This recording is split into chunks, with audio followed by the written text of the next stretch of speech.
יוסי. כן. שלום, מדבר יצחק אייזנבך.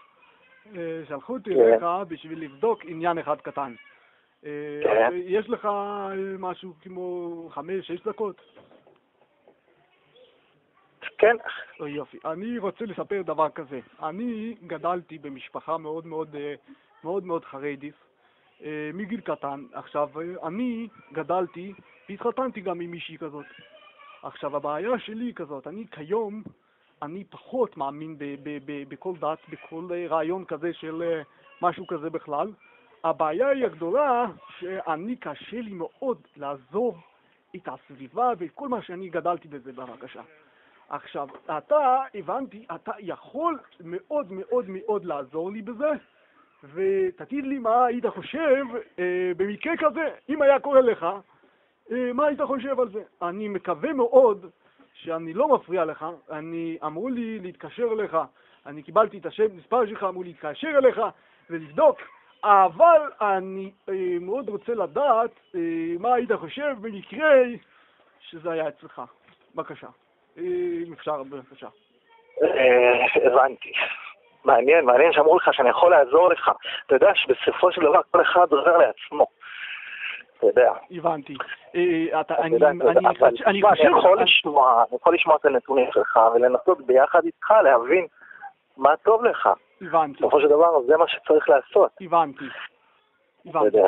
אז בוא באמת ננסה לפתוח דברים בשולחן. אני אספר לך קצת על עצמי, אתה רוצה? כן, גם אתה נשוי, ילדים. בסדר גמור. אני בחור בן 27, אני נשוי עם 6 ילדים.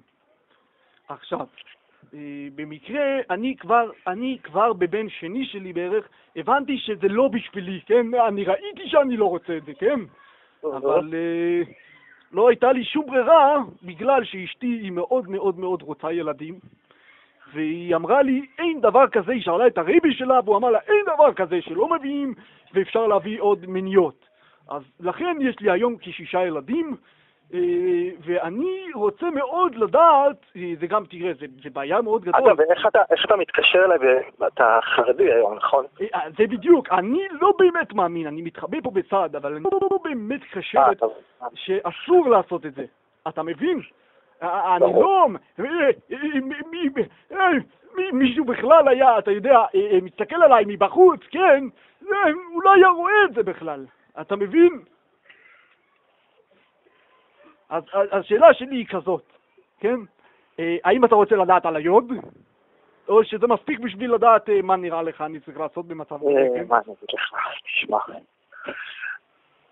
תראה, לצאת בשאלה זה סיפור מורכב. עזוב את העניין של האמונה. יש לך אישה, ילדים, לצאת זה אומר לפתוח חיים חדשים, חברים חדשים, הכל מחדש. הבנתי אותך. השאלה אם אתה מוכן. זה השאלה שלי. כי הבנתי שיש קבוצה של חברים כזה, שגם יצאו והכל בסדר. השאלה אם אני יכול להיות חבר שלך לדוגמה, ואתה יכול להכיר לי עוד אנשים מאמינים, שיהיה לי בסדר, אתה מבין? שגם יתנו לי עצות. מאיפה אתה? מה זה? מאיפה אתה? אני גר היום באלעד. באלעד? באלעד, כן. אוקיי. חברים אפשר להכיר. במקרה עכשיו במוצאי שבת, אם אתה רוצה להגיע לירושלים. אוקיי. אז אתה יכול להגיע, אני יכול להכיר לך הרבה אנשים, יש מסיבה שיוצאים מחירה. אני אשמח מאוד, השאלה שלי היא כזאת. אין לי רישיון ואין לי רכב.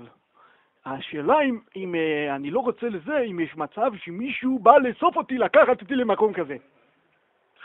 מאלעד. אז אתה יכול לנסות לפרסם, יש לך פייסבוק? מה זה פייסבוק? פייסבוק, אז אתה לא יודע מה זה פייסבוק, אז אין לך פייסבוק. אולי יש לי, אני לא יודע, תגיד לי מה זה. פייסבוק, באינטרנט, שאנשים מכירים שם אחד את השני. אני יודע מה זה גוגל, אני הלכתי פעם לחנות, שמעתי גוגל, אמרתי אם הם רוצים יכולים למכור לי גוגל.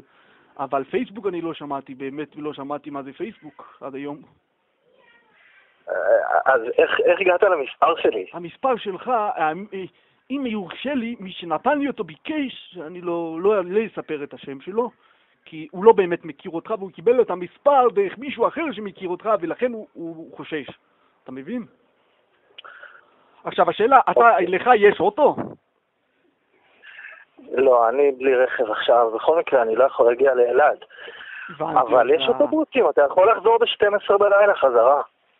מה הבעיה? יש לי דבר כזה, בעיה של כסף אין לי. אין לי בעיה של כסף בכלל, אני בא ממשפחה מאוד מאוד עם הרבה. מה? אם יש בעיה של כסף אז בכלל טוב, אז כל העסק הרבה יותר פשוט. אז תראה, אני יכול לקנות לך אוטו אם חסר. אני יכול, אם אתה רוצה, באמת, אני יכול לקנות לך אוטו, להתנתק. אלוי!